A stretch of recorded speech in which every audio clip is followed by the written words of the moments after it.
germane to our speakers to make sure we fill out feedback. Very good, very good. Do we want to take a moment to do that?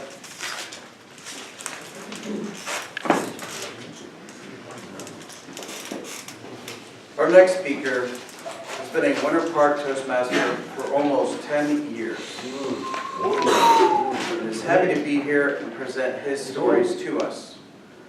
His life was forever changed for the better when he joined this club. Once again, he has filled a last-minute vacancy on the schedule. He hasn't written his name on the schedule in months because every week there is an opportunity to speak. And he always says yes. Yes, ma'am. Today he will blend two seemingly unrelated stories. Please welcome him as he meanders through recent history with some amazing tales about himself and others who must always be remembered, with his speech entitled September 11th and Winter Park Toastmasters. Please welcome past Winter Park Toastmaster of the Year, distinguished Toastmaster, Carmelo Belardo III.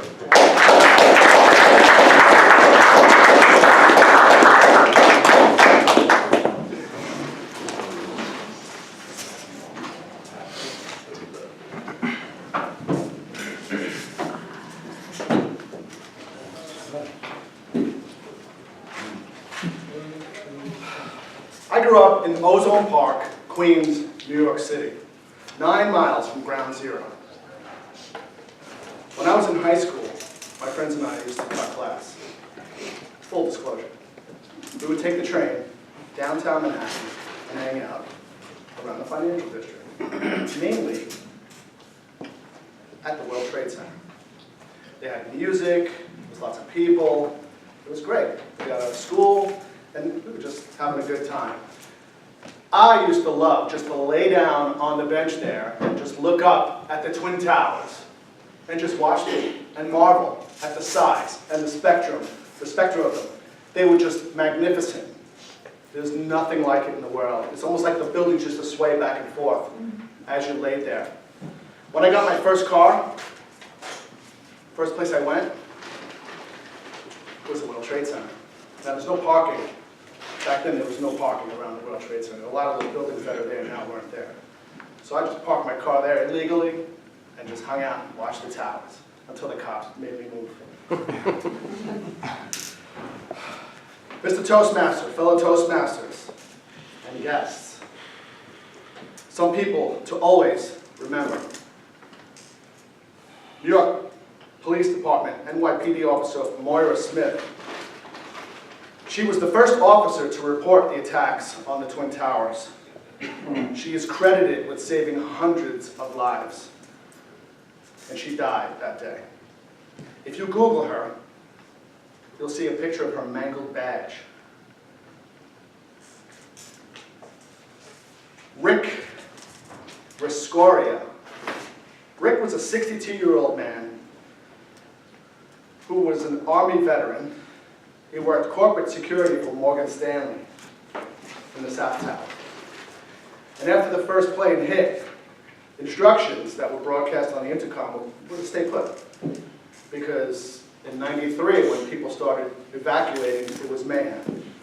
Well, Rick ignored those instructions and started evacuating people. Hundreds and hundreds of people. He called his wife that morning and he said to her, "Stop crying, honey. I have to get these people out. If something should happen to me, I want you to know I've never been happier. You made my life." Finally, Richard Picciotto. Picciotto doesn't get more New York than that, right? He's the only firefighter that survived the collapse. You don't know this story. He, along with 13 other people, were in a stairwell. That was part of the '93 bombing that was rebuilt. And it was much stronger than the rest of the building, obviously, because it still stood. And there was debris and rubble covering them. And they were in that, on the 13th I don't know, 6th or 7th floor. There was 14 people.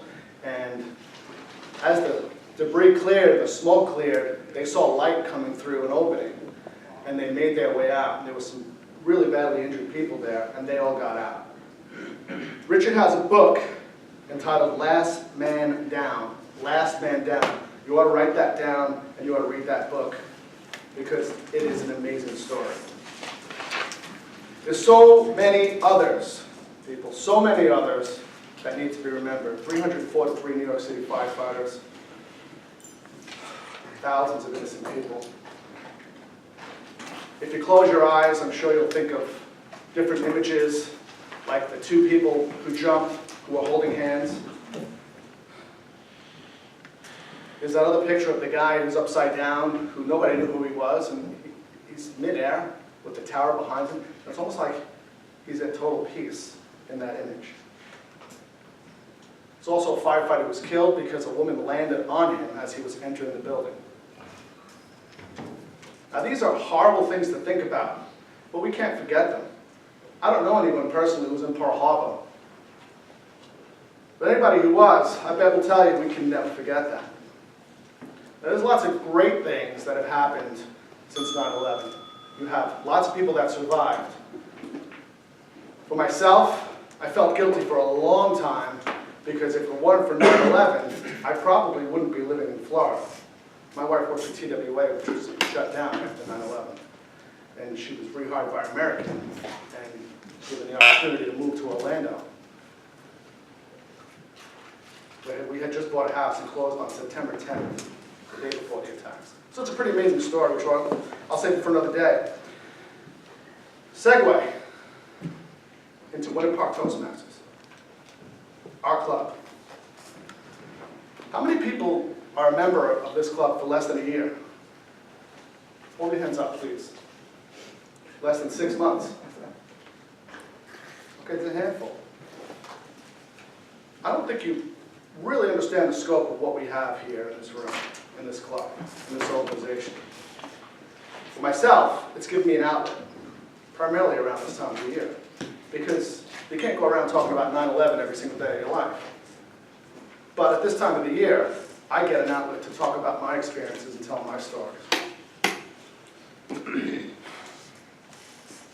Sure, it's a place we come every Friday. We give speeches, we do table topics, evaluations.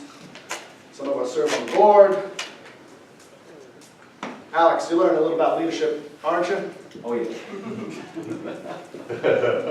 But the best thing of all about this club are the relationships. I've been a member almost 10 years, and there are certain people in this room, like Mark Ehlers, Roy Shear, Shayla Dower, Benjamin Urrutia. I normally wouldn't be friends with these people because I don't know what circles we share. Jay Shaw's another one. We wouldn't be friends, most likely, if it weren't for this club. And these guys and gals, they're lifelong friends. If I need a place to stay, I could call any one of those people and probably go there with my whole family and stay in their home. It's much more than meets the eye, people. If you want to know, get with me or get with somebody else about the details of the club. Who knows? In 10 years, you might feel as I did. Changed for the better. Mr. Toastmaster.